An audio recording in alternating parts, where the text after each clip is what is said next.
Anatoly Moskvin seemed like a smart guy. He was a college professor and Russian journalist, mastered 13 languages. Self-dubbed necropolist, or an expert on cemeteries, Moskvin was so fascinated by cemetery-ish when Moskvin was 13. A group of men stopped him and forced him to join a funeral and to kiss the dead 11-year-old girl on the lips. The girl's mother then placed a wedding ring on his and her daughter's fingers. Moskvin wrote that his strange marriage was useful and spurred an irrevocable, lifelong fascination with the dead. Moskvin began writing about the dead and taking notes of each cemetery he visited. He even spent a night in the coffin of a dead person ahead of their funeral. It was when locals found the graves of their loved ones desecrated and dug up in 2009 that Moskvin's hobbies became untenable.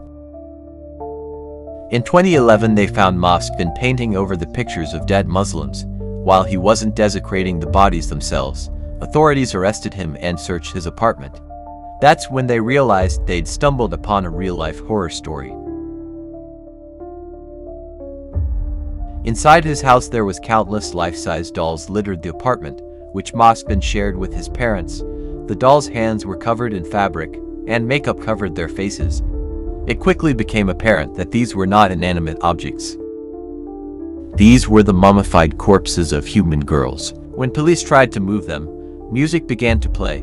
Moskvin had embedded music boxes into the chest cavities of these dolls. A dried human heart and a piece of a gravestone were found in the home as well. The corpses were stuffed with rags, their eye sockets filled with buttons and toys. Moskvin said he would watch cartoons with them, and that he dug them up because he was lonely. He said his biggest dream was to have children, and that he'd been waiting for science to figure out how to revive the dead. House of Dolls case: police discovered 29 life-size dolls in his apartment. They ranged in age from 3 to 25. One corpse he kept for nearly 9 years. A mother of the deceased daughter, Natalia Chardimova, was Moskvin's first victim. Her mother stated, "I still find it hard to grasp the scale of his sickening work, but for 9 years he was living with my mummified child in his bedroom. I had her for 10 years, he had her for 9. Despite psychiatrists claiming that Moskvin's condition is steadily improving, prosecutors agree with Chardimova and have continued to keep him safely removed from society.